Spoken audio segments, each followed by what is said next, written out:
So my name is Shane Hartline. I am a actor, and I also, since the age of 5 or 6, I've had a mild case of spasmodic dysphonia. I was in choir in my preschool class, so I was, like I said, I think it was like 5 or 6, and we were going around the room. I remember it so vividly. I remember where I was sitting, everything. We went around the room to do like our warm-up or something like that, and when I went to do it, it's like my voice just gave out, and that was the first time it happened, and from then on out it didn't change. And you know, at first for a bit it was like, oh, I'm sick or something, and then it's funny over time, like, because it was so, nobody in my family knew what it was, and or anybody in my town or anything, and it's not for a while it was like, okay, maybe he's sick, and then it turned into my parents thinking occasionally when it happened that he's doing a funny voice, because I would tend to do funny characters when I was a kid, and then it turned into years later it was like, his voice is changing, maybe a little early, and then it turned to, oh, we need to get this checked out. This has happened too long. It's causing him too much stress. So I think I was diagnosed around age 12 or something like that. But when, he told me, it was like, and I portray this in the film, it really I really didn't know how to take it, because, you know, everything I'd ever been to the doctor for, either take medicine or, you know, I was just like, oh, we'll get through this, you know, we'll figure this out. But like, this was like something he was like, oh yeah, there's no cure. There's like, you can do this crazy thing called Botox, but like, you know, that sounded terrifying as a kid. And, so, you know, then we over years past that, it turned into, you know, me experimenting with many different types of things to get relief. But yeah, I remember as a kid, you know, the young ages, it didn't really affect me that much. And I think that's why we put off even going to a doctor to see what was happening, because kids, you know, kids aren't mean until like middle school, you know, and then that's when it's like, oh, I'm getting made fun of. And I became self-conscious. That's when I went to the doctor, you know. So, but I very, very, very vividly remember it happening, and I have VHS tapes of it happening at such a young age. And, you know, but it didn't really ever hit me until I was like a teenager that like, oh, this isn't something I like. You know, I wasn't even really conscious of it, like to the extent of this is abnormal.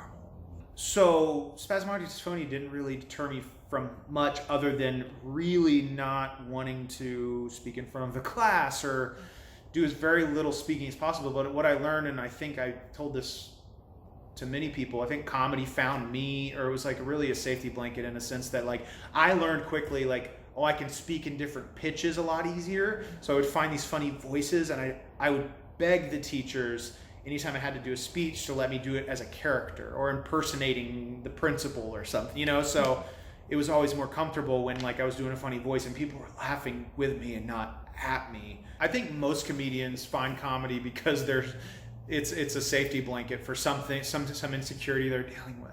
Because, you know, it is like I said, it's a lot easier to be laughed with than at. What I find has helped me, you know, I don't want to say relieve the symptoms, but find like some calmness or center myself a bit with spasmodic dysphonia. It really just changes so much because I'm constantly experimenting with so many different things. I've tried acupuncture, working right now so hard on meditation, really just trying to like calm down the body, you know, because I think that if the mind is calm, it really affects the speech. And you know, so right now I'm really diving headfirst into really learning a lot about meditation, and I've tried so many different vitamins I can't even explain it. And you know, some help and they help for a second and then they don't, and then so my life is a constant, I want to say, just experiment of like trying new things, and I get really hopeful about things.